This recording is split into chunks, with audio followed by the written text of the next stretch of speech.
महाभारत में कई योद्धा मरे, लेकिन अगर किसी की मृत्यु सबसे ज्यादा पीड़ादायक थी तो वो थे भीष्म पितामह, जिनका शरीर अर्जुन के बाणों से नहीं कर्मों के अदृश्य नियमों से छलनी हुआ था। कुरुक्षेत्र की भूमि चारों ओर युद्ध का शोर और बीच में पड़े थे भीष्म पितामह, बाणों की सैया पर लेटे हुए, मृत्यु को भी अपने इच्छा मृत्यु के वरदान से रोकते हुए। उनके शरीर में सैकड़ों तीर धसे हुए थे, फिर भी उनके मुख पर कोई शिकायत नहीं थी। पर उनके मन में एक प्रश्न जरूर था। जब भगवान श्री कृष्ण उनसे मिलने स्वयं आए तो भीष्म ने कांपती हुई आवाज में कहा, प्रभु मुझे अपने पिछले 10 जन्म याद हैं। मैंने किसी का अहित नहीं किया, मैंने कोई पाप नहीं किया, फिर मुझे इस जन्म में इतनी भयानक पीड़ा क्यों मिली? यह प्रश्न केवल उनका नहीं था, यह प्रश्न हर उस इंसान का था जो अच्छा करता है और फिर भी दुख पाता है। कहते हैं कि एक पूर्व जन्म में भीष्म ने एक निर्दोष प्राणी को अपने अहंकार में आकर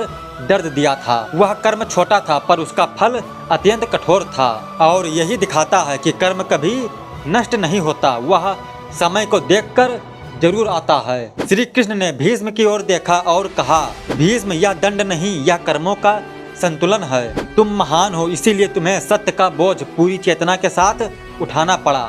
इस कथा से हमें ये सीख मिलती है कि कोई भी कर्म छोटा या बड़ा नहीं होता और कोई भी पीड़ा व्यर्थ नहीं जाती। जो बोया है वही काटना पड़ता है।